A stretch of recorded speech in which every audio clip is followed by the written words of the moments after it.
Sebenarnya untuk bisnisnya sendiri berlatar belakang dari aku nggak dikasih uang jajan sama papiku. Wow. Dari sejak aku masuk SMA tuh aku udah nggak dikasih uang jajan. Nggak dikasih uang jajan. Nggak dikasih Karena uang memang jajan. sengaja nggak kasih uang jajan atau papi bilang, oke, you must think yourself about that gitu. Eh, Papi nggak pernah ngomong apa-apa, tapi waktu itu tiba-tiba berhenti aja gitu. Dan SMP dulu dikasih SMP. Tapi itu pun juga bisa dibilang sedikit banget, sehari 10.000. Jadi aku cuma bisa pilih antara hari itu makan atau pulang sekolah naik ojek gitu. Iya. Nah pas SMP itu aku nggak pilih dua-duanya. Jadi aku nggak makan, aku pulang sekolah jalan kaki, aku saving dari situ.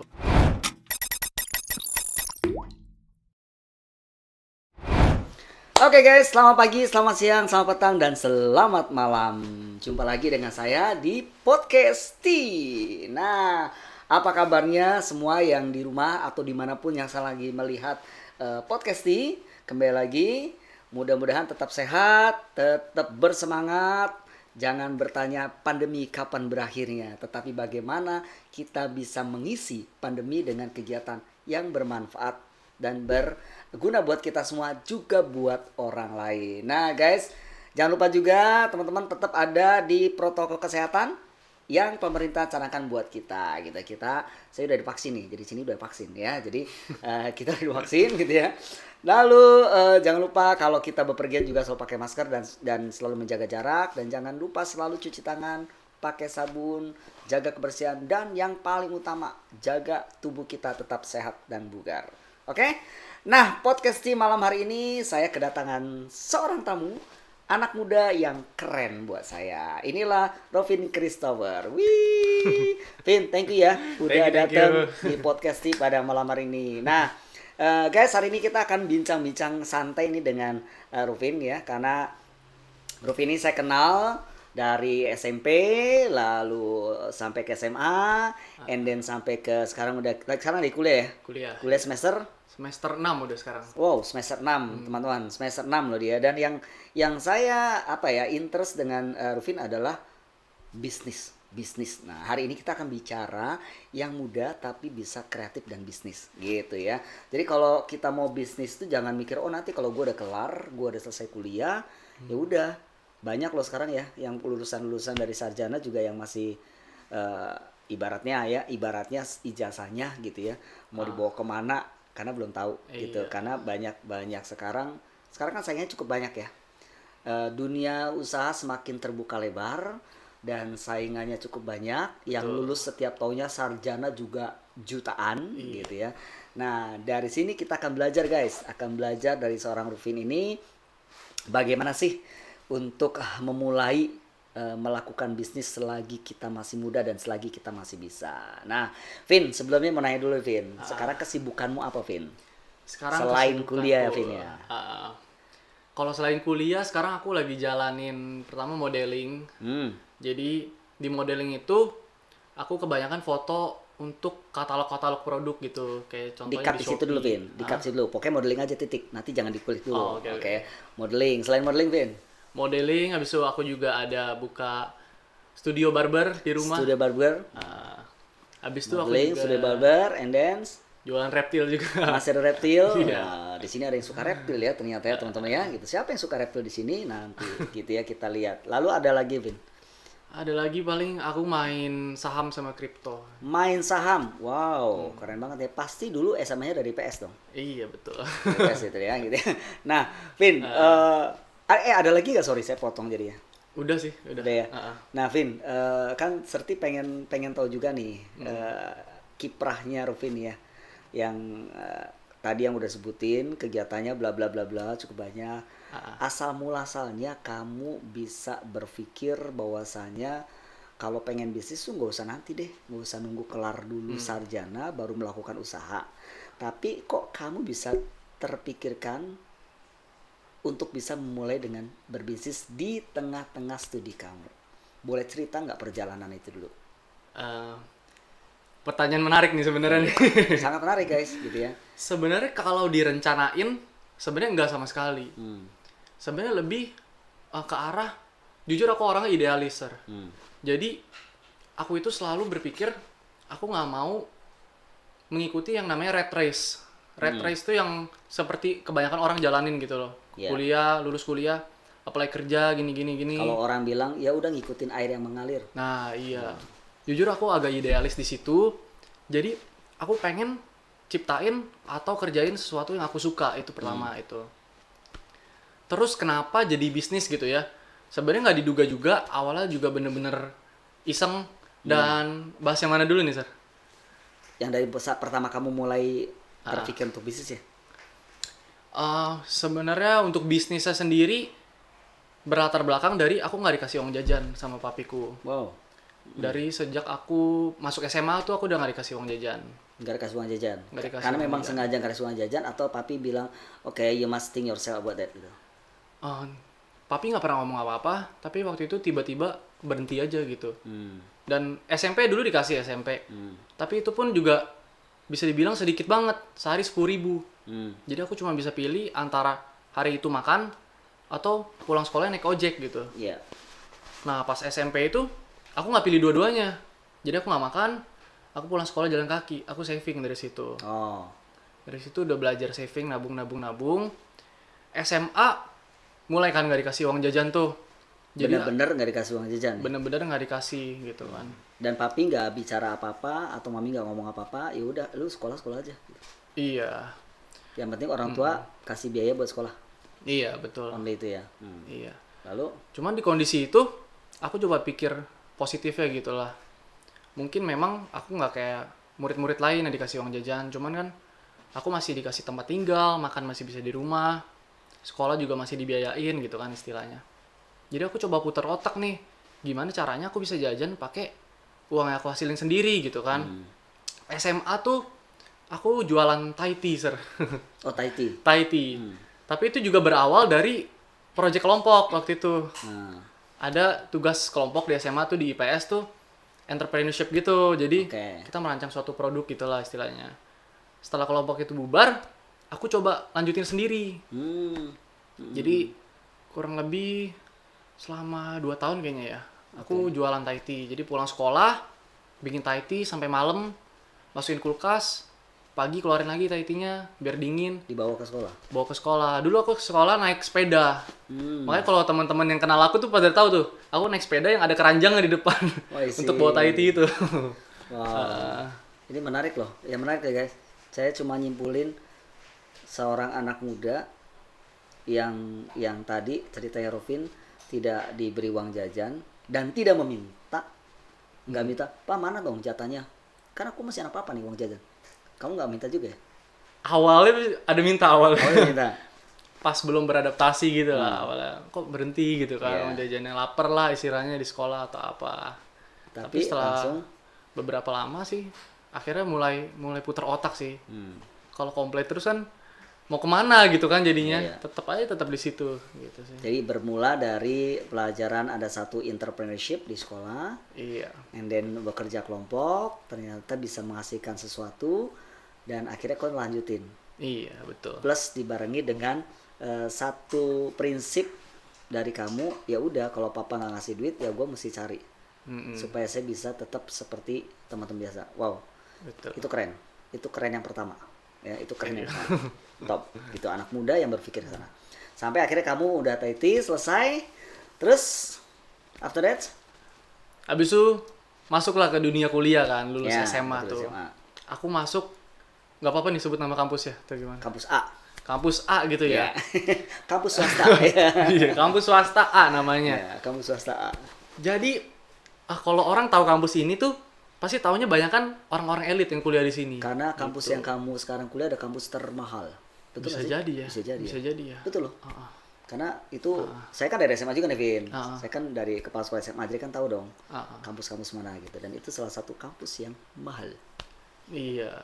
Nah, kuncinya kalau di kampus yang mahal ini kita tuh mencari koneksi gitu kan. Karena kebanyakan yang kuliah di situ adalah anak-anak orang-orang hebat gitu, pebisnis atau pemerintah atau siapa gitu kan.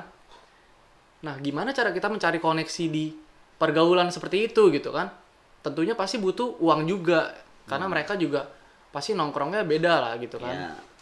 Nah, menurut aku sendiri, jujur koneksi itu sesuatu yang penting gitu. Nah, gimana caranya aku yang tanpa uang jajan ini, terus kalau SMA kan aku jualan Thai tea di sekolah. Sekarang kan udah bingung kan jualan di kampus gimana caranya gitu kan. Kampus nggak kayak SMA Iya, gitu ya. nggak kayak SMA, iya. betul. Gimana caranya? Aku mulai putar otak di situ. Tapi pas awal-awal kuliah, miskin setengah mati. Miskin dalam tanda Miskin. petik nggak ada uang jajan. Nggak ada uang Apa. jajan nih ya. Jadi kalau mau nongkrong gitu ya, jadi mikir 2 kali gitu kan. Apakah worth it buat spending segini gitu buat nongkrong. Jadi awal-awal tuh aku jarang nongkrong-nongkrong gitu. Karena aku hemat gitu kan. Terus aku mikir lagi, wah kalau kayak gini terus bisa nggak punya temen nanti gitu kan. Jadi aku mulai, pertama aku kerja di semester 2 kalau nggak salah. Kamu sorry saya potong lagi. Kuliahmu relate nggak dengan kegiatan bisnis tuh? Jurusannya? Jurusan aku bisnis juga. Oh berarti masih Iya. relate ya. Oke. Sip. Masih relate. Terus akhirnya semester 2 aku coba kerja di perusahaan A gitu. Aku jadi sales waktu itu. Wow. Aku jadi sales kerja kurang lebih 2 atau 3 bulan gitu. Dibarengin kuliah. Setiap pulang kuliah aku langsung ke kantor, aku langsung kerja gitu kan. Selama 2 atau 3 bulan waktu itu. Tapi itu juga gimana ngomongnya ya? Menurut aku kurang worth it gitu. Karena kalau dipotong sama transportnya, sama biaya makan segala macam, Habis. itu tuh tipis banget, tipis sekali itu kan. Jadi aku mikir lagi, ini gimana nih caranya buat cari sesuatu yang baru lagi gitu kan. Apalagi aku orangnya idealis. Waktu itu aku kurang betah juga di situ kan. Terus aku mulai belajar potong rambut. Oh. Heeh. Gunting rambut. Gunting rambut. Nah, itu bener-bener random sih sebenarnya, nggak direncanain. Jadi waktu itu aku beli alat cukur rambut biasa gitu Oh kan. kamu langsung beli? Aku langsung beli. Waktu itu aku mikirnya, Karena yakin banget ada sesuatu yang kamu apa namanya kayak passion kamu buat gunting rambut. itu Atau belum just nemu. coba-coba belum Iya. nemu. Waktu itu adik aku kan 2. Tapi kamu spekulasi di situ Bukan untuk spekulasi. membeli enggak juga. Bener-bener iseng sih. Oh. Adikku 2, papa, jadi cowok ada 4 di rumah kan. Aku pikir kalau beli alat cukur yang 100.000, sebulan bisa hemat uang cukur 200.000 Untuk 4 orang. untuk 4 orang, iya kan. Aku mulai cukur. Pertama adikku aku cukur gitu kan rambutnya. Terus pitak-pitak kepalanya.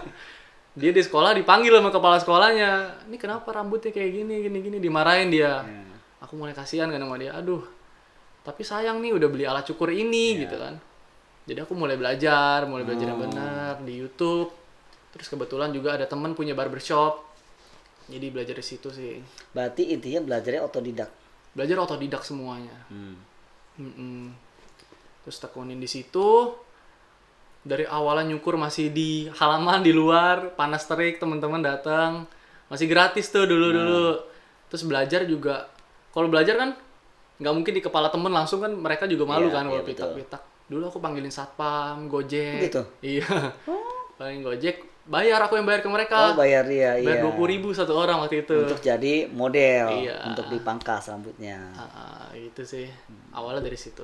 Wow, jadi kalau Serti lihat ini yang pertama itu ada satu semangat buat kamu, spirit buat kamu ya sebagai anak muda untuk ya udah nggak terlena dengan keadaan yang ada, tapi bisa open our minds untuk bisa melakukan sesuatu ya, yang kreatif lah ya, itu kreatif gitu ya. Yang kedua, kamu orangnya nggak nyerah gitu aja, tapi kamu berani mencoba. Nah itu yang terkadang tidak dimiliki loh sama anak-anak muda.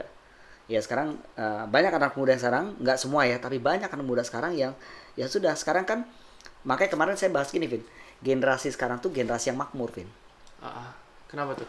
Kamu tuh generasi makmur zaman. Generasi makmur. Tapi generasi yang galau. Gitu. Kemarin saya bahas di podcast yang lalu nih. Generasi yang makmur tapi generasi yang galau gitu.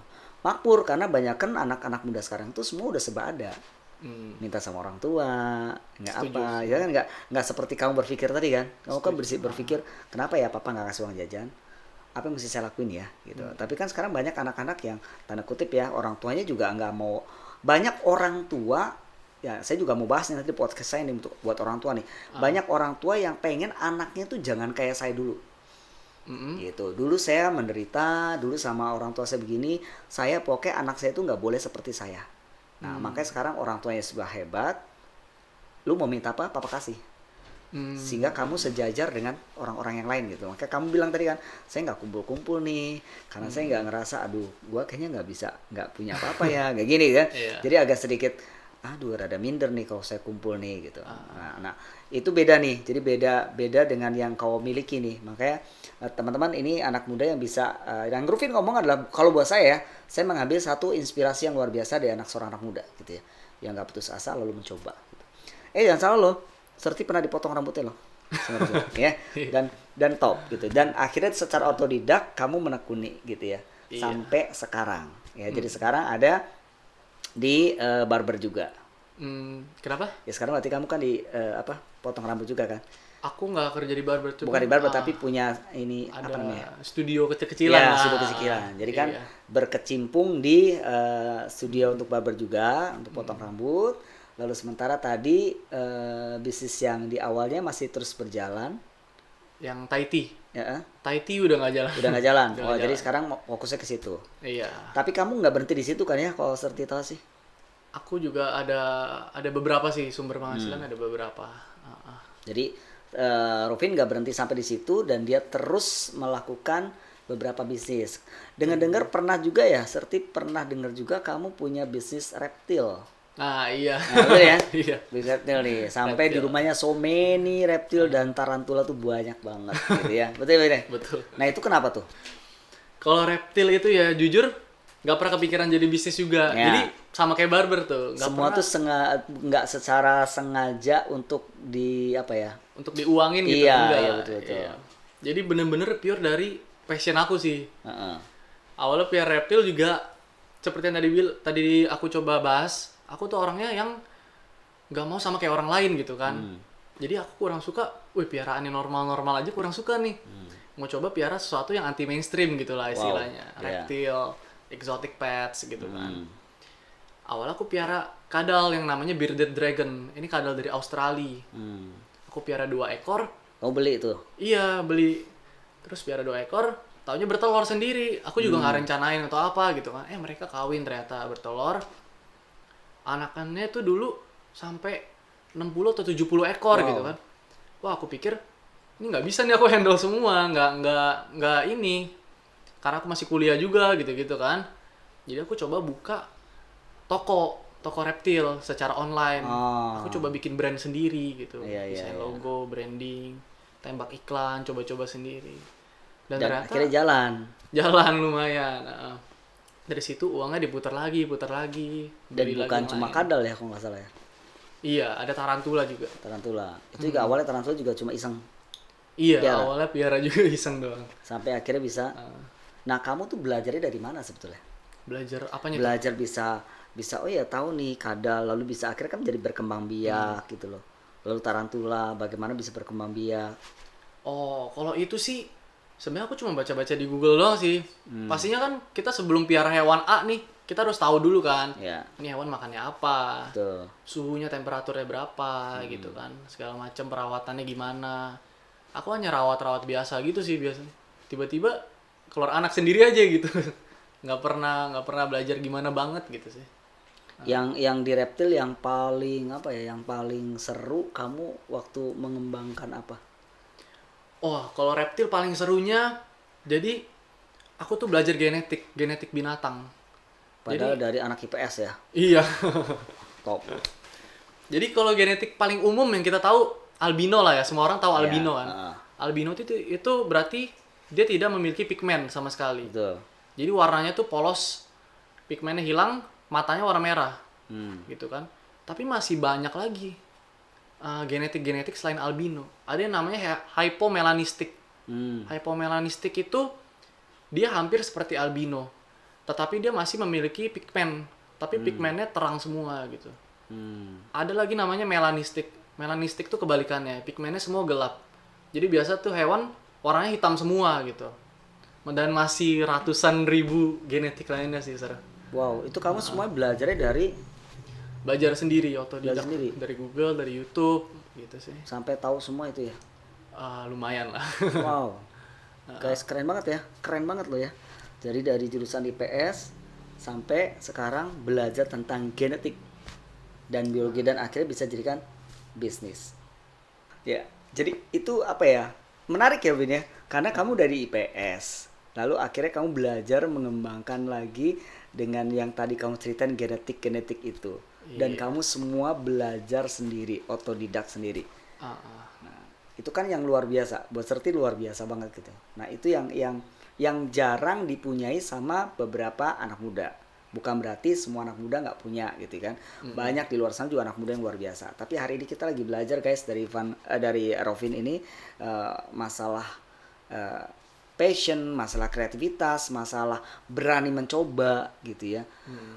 Dan akhirnya bisa apa namanya? Ya tahu apa yang dilakukan sehingga bebannya tidak tertumpu pada orang tua semata gitu. Top. Dan belum kelar dong ceritanya dari situ. belum kelar ya. Nah, jadi teman-teman ini pas kuliahnya relate dengan apa yang dilakukan oleh Rovin, semuanya ke bisnis yang bisa menghasilkan untuk kuliah sendiri, mungkin juga bisa buat orang tua lah ya, bisa berbagi untuk orang tua gitu ya. Nah, tapi belum berhenti di situ. Kita masih lanjut ngomong sama Rovin. Vin, kalau dilihat-lihat itu hampir sama dengan pengalaman Serti punya loh, Vin. Oh iya, kenapa tuh, Sar? Ketika Serti SMA, selesai SMA saya nggak bisa kuliah gitu ya. Cuma bedanya saya nggak bisa kuliah, kalau kamu bisa kuliah gitu. Saya mesti cari istilahnya cari uang sendiri karena papi mami bilang ya kalau lu mau kuliah, orang tua udah angkat tangan gitu loh. Nah, saya melakukan sendiri. Jadi ketika kamu ngomong tadi cerita itu sama waktu Serti kuliah itu saya pagi kerja.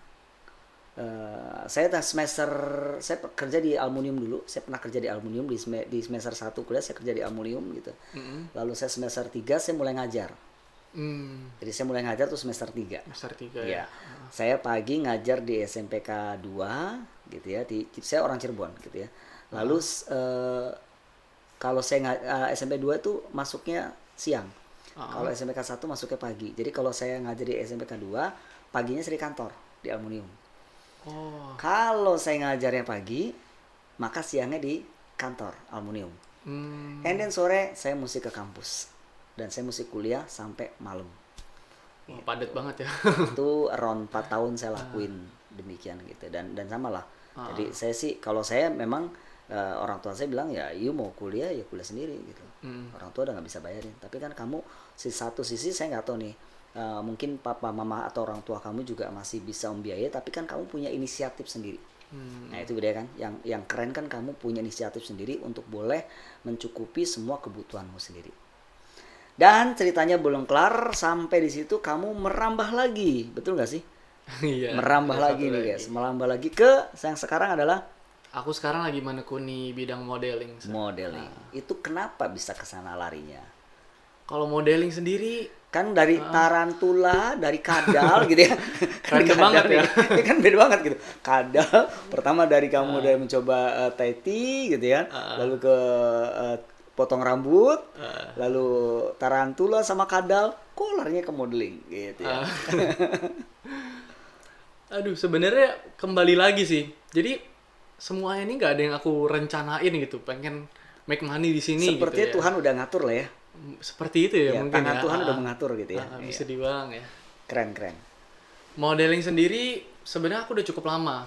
Jadi aku sudah terjun di dunia modeling tuh dari 2018, dari awal kuliah. Oh, awal kuliah. Awal kuliah. Tapi itu awalnya juga untuk project yang masih kecil-kecilan gitu. Misalkan temen bikin produk baju. Terus aku jadi modelnya gitu kan. Terus waktu itu sampai 2018 aku sempet ditawarin main iklan TV waktu itu satu. Wow. Habis itu mulai tuh stop dari 2018 itu. Mulai lagi 2020. Berarti belum lama ini lah ya. Iya, pas corona kemarin, pas pandemi Iya, kemarin. iya.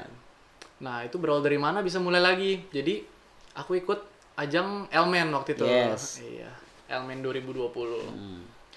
Nah, di ajang itu, puji Tuhan aku lolos sampai top 25 waktu itu kan. 25, ya. 25 dari 1000-an orang kalau nggak salah itu. Dari 1000-an orang sampai top 25. Kemudian dari situ awareness tuh jadi naik gitu loh. Iya, betul. Jadi banyak sebenarnya brand-brand atau merek-merek atau industri apapun juga tuh yang melirik ke elemen gitu kan. Melihat model-model di situ. Dari selesai elemen itu aku ditawarin masuk suatu agency, modeling agency. Nah, berawal dari situ sih sebenarnya. Jadi sekarang kesibukanmu lebih banyak ke modeling. Sibukanku imbang sih. Imbang. Modeling, barber, sama kuliah sih paling 3 itu. Ya, Imbang tapi kuliah semua. nggak ditinggalin dong. Enggak. Still number one dong. Still number one. Kuliah still number one. Gitu ya. Biar cepat lulus sih. Yes. Kalau kamu udah lulus dengan satu predikat yang ada di belakang namamu, maka kamu lebih itu lagi. Karena tetap yang namanya belajar itu penting. Dan ijazah itu tetap penting. Gitu ya. Setuju. Oke, jadi sampai di modeling sampai sekarang. Iya, betul. Jadi kesibukanmu sekarang adalah selain kuliah, tetap ada bisnis-bisnis sampingan. Dan semua yang tadi masih jalan dong. Masih yang jalan. studio barber masih jalan. Masih. Lalu yang bisnis kadal masih jalan? Kadal sekarang lagi agak pause dulu karena harganya lagi jatuh banget ya. Jadi aku tunggu dulu besar-besarin kadal yang kecil buat nanti dijual lagi gitu. Oke. So guys, dari hari ini kita ngobrol nyantai sama Rufin. Ternyata sebagai anak muda nggak merasa apa ya. Ya udah gua anak muda, lalu gua berhenti di situ aja, tapi bagaimana bisa berpikir untuk boleh mensyukuri, kalau boleh seperti ngomong sih ya, mensyukuri atas talenta yang Tuhan kasih buat kamu. Karena nggak semua orang bisa kayak kamu loh, Vin. Ya kan? Karena nggak semua orang bisa kayak kamu. Tapi kamu menyadari kamu punya satu kelebihan yang luar biasa yang Tuhan kasih dan kamu memanfaatkan, gitu kan? Memanfaatkan anugerah yang dikasih itu sama Tuhan. Sehingga menjadilah sekarang Rufin Christopher yang luar biasa, ya. Gitu. Keren banget ya. Jadi mudah-mudahan ceritanya Rufin ini bisa menginspirasi kita semua, teman-teman. Ya, kalau kita sebagai anak muda, sebagai remaja, lalu kita stop dengan apa yang apalagi sekarang di tengah-tengah pandemi gitu ya, gue nggak bisa ngapa-ngapain, lalu ya udah gue tinggal nunggu. Nah itu buat saya sih nggak banget ya. Tapi kamu kan terus ngulik, apa ya istilahnya, ngulik, jadi mencari lagi sehingga kamu menemukan lagi, dan kamu berani mencoba semuanya, betul nggak sih?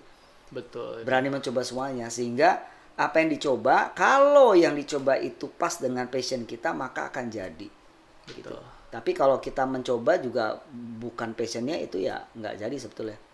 Setuju. Iya, berbaliknya dari kita kan. Tapi ketika kita merasa menikmati, makanya guys, ketika kita hidup itu, kita yang pertama harus mensyukuri kalau kita bisa ada sampai saat ini. Nah, ketika kita bisa mensyukuri, maka kita bisa melihat ternyata Tuhan kasih sama kita tuh luar biasa, yang luar biasa gitu ya. Ini juga seperti nggak ini loh, nggak kepikiran ada podcast dia gitu ya.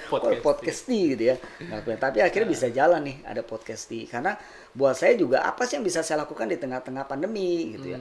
Yang saya masih bisa menginspirasi orang, saya masih bisa bisa mengedukasi orang gitu kan. Dan dengan cerita kita ini kan bukan cerita ngobrol yang kosong kan, Vin, sebetulnya. Cerita yang kalau saya ini punya maknanya dalam, di mana seorang anak muda yang bisa berani melakukan sesuatu keluar dari lingkaran nyaman ya. Kan lingkaran nyaman nih. Setuju. Betul kan? Kamu punya lingkaran nyaman bersama keluargamu, tetapi kamu keluar dari lingkaran zona nyamanmu sendiri. Kamu keluar dari zona nyamanmu sendiri dan kamu berani mencoba. Sehingga menjadi sekarang yang luar biasa. Nah, guys, kalau pengen tahu lagi apa yang Rufin lakukan, boleh mampir di Instagramnya Rufin Christopher. Instagramnya namanya Fun Rufin. Ya. Instagramnya Fun Rufin. Nah, di situ bisa ngelihat banyak apa yang Rufin lakukan gitu ya. Ngomong-ngomong tadi Fun Rufin, ada fun ya, Vin ya? Iya. Padahal namanya Rufin Christopher. Iya. Tapi Instagram pakai Fun Rufin. Fun Rufin. Berarti ada cerita sendiri ya. Ada cerita sendiri. Adalah. Disimpan aja lah ceritanya ya. Oke. Cerita disimpan aja guys ya. Yang jelas kalau mau tahu lagi siapa Rufin, bisa mampir di Instagramnya Fun Rufin gitu ya. Di situ bisa melihat apa yang Rufin sudah lakukan. Nah, Vin, sebelum kita close nih, Vin, kita nggak kerasa nih, Vin, ngobrol santai 30 menit ya. Cepet banget ya. Ya, tapi kalau di sini Serti sih lihat ya, kalau teman-teman yang di rumah atau dimanapun aja bisa mendengarkan atau ngikutin podcast yang kali ini bersama dengan Rovin Christopher, harusnya dapat makna banyak gitu. Saya sendiri sebagai host bisa belajar dari Rovin nih, ya bisa belajar Rovin bahwasanya kita itu hidup nggak berhenti begitu saja gitu, tetapi kita mesti tetap kreatif, terus nggak pantang nyerah, dan kita mesti berani belajar mencoba. Dan yang paling penting adalah anak muda menunjukkan kalau kita anak muda yang bisa berkiprah, berbisnis dan sebagainya. Nah, Vin, sebelum ditutup nih podcastnya, Vin, mungkin kamu ada disampaikan kepada yang lagi nonton podcast gitu ya, yang seorang sosok muda yang bisa menginspirasi, bisa juga memberikan berbagi lah, bukan pesan-kesan sih ya, tapi boleh mengajak anak muda yang lain, atau kamu punya closing statement sendiri buat podcast kali ini. Silakan, Vin. Jujur aku kurang pinter kalau menasihati orang ya, jadi itu nggak nasihati, bukan menasihati. Jadi mungkin dari pandangan aku aja ya. Kalau dari pandangan aku sih, untuk semua teman-teman yang masih muda umurnya, kita tuh punya kelebihan di waktu. Jadi alangkah baiknya untuk kita cobain banyak hal dulu pertama. Mungkin hal pertama, hal kedua, hal ketiga, sampai hal ke-10 yang kita coba mungkin belum cocok gitu kan. Tapi kita harus coba terus, cari, sampai akhirnya ada sesuatu yang cocok, kita bisa tekunin itu, kita bisa melakukan sesuatu yang kita enjoy, dan make money juga dari situ. Nah, itu menurutku sesuatu yang sangat, memuaskan untuk diri sendiri gitu loh. Dan juga pastinya bisa membantu banyak orang juga gitu sih. Yes. Karena masa depanmu ada di genggaman tanganmu sendiri. Setuju. Gitu? Iya. Betul, Tuhan yang memberikan semuanya, tetapi masa depan setiap anak muda adalah di tanganmu sendiri. Jadi lakukan yang terbaik buat anak-anak muda. Carilah inspirator muda, yang salah satu diantaranya adalah di podcast saat ini. Banyak inspirator, saya sengaja di podcast sengaja membawa banyak anak muda yang bisa menginspirasi orang gitu ya. Termasuk hari ini kita bisa belajar dari Rovin Christopher ya, tentang apa yang bisa lakukan. Nah guys, oke. Kayaknya mesti ditutup podcast kita pada saat ini. Thank you Rovin yang udah hadir di podcast dan thank you yang udah bisa menginspirasi orang banyak ya. Dan guys, sampai di sini dulu podcast kita untuk episode pada saat ini.